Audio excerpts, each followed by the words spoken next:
Hey traders, David Frost, my strategic forecast. You're here for another episode of Common Sense Market Analysis. Today is Tuesday, November 2, 2021. We're looking at a daily chart of the SPY or Spider, which is the proxy for the S&P 500. What do we have on the docket today? First and foremost, we have another set of new highs. Okay, fair enough, but we have other stuff on the docket this week, so let's decipher the whole thing. We're going to unpack everything. We have the two-day Kabuki theater meeting started today, concludes tomorrow. We'll have an announcement from the Fed, and then we'll have a press conference from the Fed chair, Jerome Powell. So we should get some volatility in and around that announcement. Leading up to there, we're kind of waiting on the Fed. The trend is up. The market's in float mode, so you're getting a crunch or a grind higher. Now let's go a step further. So we're at new highs. We're in no man's land. So there really is no cap on how high the market can go over time until such time as where she puts in a sign or signal of a trend change. And then you have some kind of a benchmark to trade against. But we don't have anything like that on any of the longer term charts. So we're in somewhat of a melt-up operation. Another question that comes up is, are we going to finally have that blow-off top that everybody's waiting for, or at least some traders are waiting for? And if we are, could the Fed announcement this week be the missing ingredient that sends the market up in a frenzy formation? Anything's possible, so don't necessarily rule something like that out or take it off the table. But most importantly, here's how we're going to know what the situation is.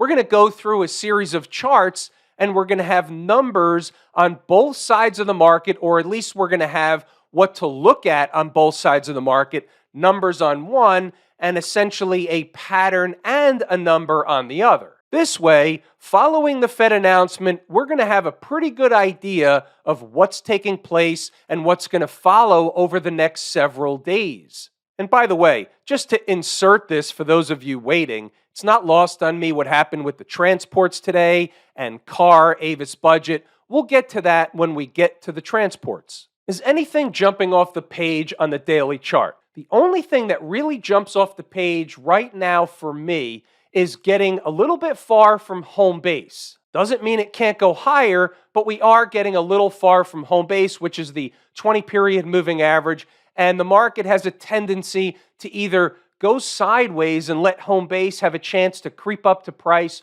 or pull back toward home base and kind of work off some of that quote-unquote overbought condition. And you know how I hate that term. There's no measurement for overbought or oversold. It's something that traders like to use in the marketplace. Therefore, I'm okay with using it as long as we have the understanding and the awareness that there is no benchmark, there is no measurement for oversold or overbought. It's more of an awareness. When we look at the weekly chart, it really gives us no new information. We've broken out above the old highs.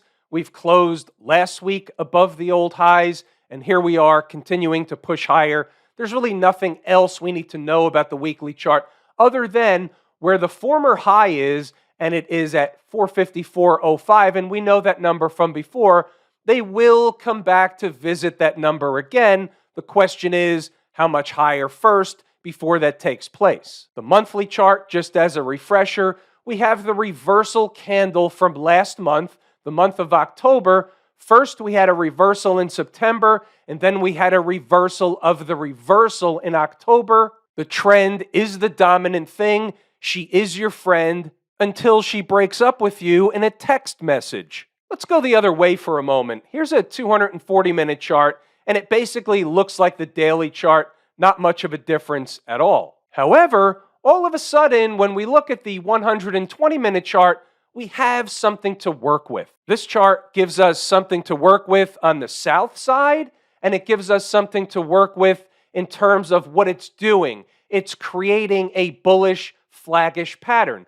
Okay, so that's generally speaking the market's way of saying it's building energy, eating time off the clock, building energy to make another push higher. Now, that whole concept gets blown out the window, at least on a temporary basis, if in fact price gets below the low of this breakup candle. The low is 460.08. We'll call it 460. Happens to be a big fat round number. It's an important number. ES 4600, SPX 4600, SPY 460. The market was headed there, pulled up short after a pullback as it was looking into the abyss. A rescue operation ensued.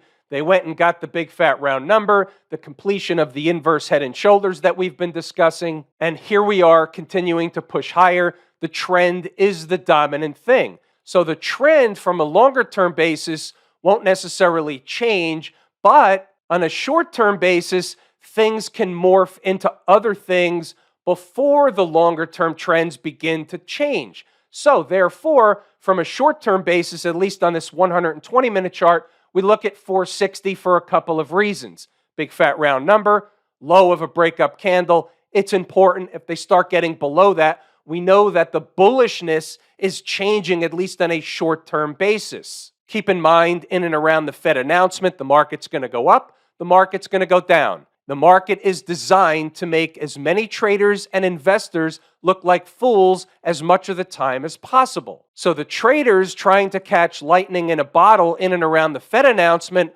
most of them will likely lose, some will get lucky, but the traders who let the thing develop after the fact are the ones that are typically the long-term winners. Now we go to the hourly chart, and it basically confirms what we were seeing in the 120-minute chart. You can see the bullish, flaggish kind of thing developing at the highs on the chart. So there's two things that come with that. And obviously it was at the highs on the 120 chart too. I just didn't talk about it. So there's two things that come with that. They're eating time off the clock, building energy. That's a signal there's another push higher coming. However, at some point when there is a high on a chart, a high, wherever it may be at the time, will fail at some point in time. We don't know which high is going to fail, but one of these bullish flaggish patterns could fail. Some kind of a blow-off can fail at some point, at some price. So that's more of an awareness thing, but it's interesting that we're coming into a very important time frame with Kabuki theater where we know we're going to get an influx of volatility. A lot of traders, a lot of investors, a lot of just watchers will try and outsmart the movement or what the Fed will say and what the market will do after the Fed. So let's say they signaled they're going to taper more than they signaled before and maybe earlier than before. The market will probably have a conniption fit. Is that a likely scenario? Well, they're not really into the surprise business, meaning the Fed. They like to signal what they're doing, and then they like to tell the market what it wants to hear. However, the market doesn't necessarily like surprises. So the Fed's not in the surprise business, but if we see a surprise, you have to watch out for the downside. Can a surprise occur on the upside? Of course it can. In an uptrend, which is the dominant thing, the market is always looking for an excuse to go higher. Sometimes it's a big excuse, sometimes it's a far off the beaten track excuse at a left field, but if it can hold on to an excuse and push price higher, buying begets buying, FOMO kicks in, panic buying sets in, and pushes price higher. We've seen this time and time again after Fed announcements. The first move is down, next scene shows they're rallying to new highs. More awareness. The point or the moral of the story is don't try and outsmart the guess. Don't try and outsmart the Fed. Wait for the market to indicate what the next likely scenario is, and we'll go from there. What about inside the numbers? We're going to look at the commentary. We'll circle back to stocks on the move. We will look at the good, the bad, and the ugly. The pre-market commentary, they're starting right around the big fat round numbers. North of that is in no man's land. South 458 was important like it was yesterday. They didn't do that. They just stayed up all day long. After they stayed up, they went sideways. So what I'm going to do is scroll up, let you read the commentary. I urge you to pause the video, go back to the charts, and double check the work regardless of what's being discussed inside the numbers. Every day there's different things being discussed. Every day there's learning opportunities. I urge you to read the notes and double check with the charts. You can learn something each and every day. There's a word on the transports and car. We'll get back to that as soon as we go to the transports. Stocks on the move. We don't look at the ones that did not hit their price targets. we do look at the ones that hit their entry objectives. We'll look at Mosaic, DQ, and Chegg. Not the ideal trading day around the horn. Mosaic did the thing by the nick of its skin of its teeth. You got to go down to a 1-minute chart to see it. Happened again from the second number. And then as you can see, it stayed down, it went lower and tried to work its way back to the second price. Pretty good haircut for Mosaic. Similar situation for DQ. Came up just short of the required minimum 1% objective. Came in and then did the 1% down at the second number. Again, not the ideal scenario. We're just going over the facts. And then Chegg, this one was just flat out wrong. None of the numbers worked. It was taken out behind the woodshed. It was down almost 50%. So here's the way I have to look at this one. And by the way, yes, I took a hit on this one, absolutely. And I have to look at it this way. This was one of those trades, one of those stocks in the morning that just keeps going. Most of the time, they don't. Once in a while, they do. It's an awareness. We talk about it each and every time this happens. It happens from time to time. Sometimes this happens where they just don't give you any kind of bounce all day long. They threaten to bounce a few times, but they never get going. The selling pressure is just too much. Shitburger du jour. Now, I want to go off the beaten track a little bit, and I want to show you an email I got from Jordan today. Who's Jordan? Some of you actually know Jordan. Jordan helps me out. Jordan and I have something new that's coming to help traders throughout the trading day. Stay tuned. So he writes this email to me. This is after the Chegg trade today. He did some quick math, and I want to go over some of the numbers. Here's October, win rate, 81%. This is for just inside the numbers, stocks on the move. Nothing more, nothing less. Total winnings using a $50 maximum loss per trade. Now, obviously, that's small. A lot of traders, most traders are willing to lose more than that, to make more than that, but this is the numbers that Jordan was working with. So for example, if you double the max loss to 100, you can double everything else along the way, and so on. But the total winnings using max loss of $50 a trade was $392.29. It's pretty good. Win rate October and November, which includes Chegg today, still 77.1, and we're just in the beginning of November. The numbers go up, the numbers go down. Sometimes the whole thing will be at 84%. That's why it's called an average. Sometimes you're below, sometimes you're above. The point is, and he writes, as much as losses suck, a mechanical approach works, meaning can still generate profits, meaning he's painting by the numbers as I always describe. If you go down here to some more of the numbers, and I'm sorry to get personal in Jordan's stuff here, but he'll get over it. And he's a numbers guy. If he actually committed 1% to each trade, he'd be earning about 5.8% a month. Not too shabby for an entire mechanical approach, he writes. And he's right. This is exactly what I've been talking about for a long time. He's analytical. He takes the time to do it. I don't. I just know it works, and I don't really care whether it's 78%, 81%. Doesn't make any difference to me. What's going on over in Camp IWM? Well, they're trying to break out to new highs. Here's the weekly chart. The old high right here, 234.53. You can see where the close was today, 234.45. The high, 234.85.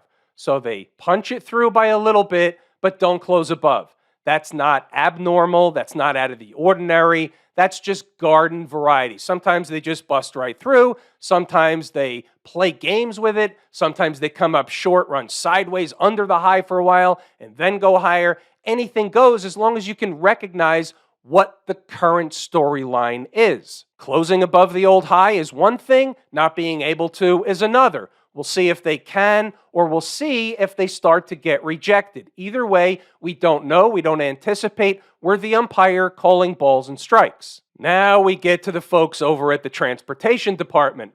Now look at this move higher today. So yesterday, the closing price is exactly $15,943. Today, they get all the way up to a high of $18,246 and change. Really? And that was all on the back of Avis Budget. What did Avis Budget do? So Avis Budget was basically a double. Maybe it was more at one point. It's $354 now. Got to a high of 545. It's one of these squeezes. Who knows what it is? They had earnings, but nobody moves like this because their earnings were so good. They were that much better than quote unquote analyst expectations. This is one of these anomalies. It's a squeeze. It's whatever it is. It doesn't really matter what you call it. If you owned it, you were rewarded. You can't chase it. You can't chase this thing around trying to short it, trying to buy it. You just be a spectator when this stuff happens. Let's just say the thing was up almost 200% at the peak. I don't remember what the number was exactly. It doesn't really matter. I'm going somewhere with this. There's always a method to the madness. Did that move, here's an hourly chart of the transports, did that move warrant that kind of move in the corresponding index where that, meaning car, is one of the components? Maybe. And the answer is absolutely not. It's in the redonkulous camp. Here, we're looking at the top 10 holdings for the IYT, which is the exchange-traded fund that tracks the transportation index. Car isn't even in the top 10, and the top 10 account for 71.43% of the total assets. The thing was broken today. If you pay attention, there'll be something with the transports in the near future saying what happened and how they're going to fix it and all that stuff. But what happened today shouldn't have happened. A, shouldn't have happened with car. That's a separate issue. B, shouldn't have happened to the transportation index as a result of car. However, it did happen, and price, as we know, is the absolute arbiter of the market. So today, the transports are where they are, and we'll see what happens over the next couple of days, whether or not they kind of normalize back to where they should be. Or is there something inside the IYT that wasn't being reflected today? It could go either way. Remember, we have an open mind. We're the umpire calling balls and strikes. Here's the IYT. It was up less than 1% today, $2. It's more of a normalized type of move and reflective of what happened with the components of the IYT during the trading day. What about the folks out in Silicon Valley, the Q people, breaking out to new highs, same as yesterday? Nothing to do here, nothing to see here.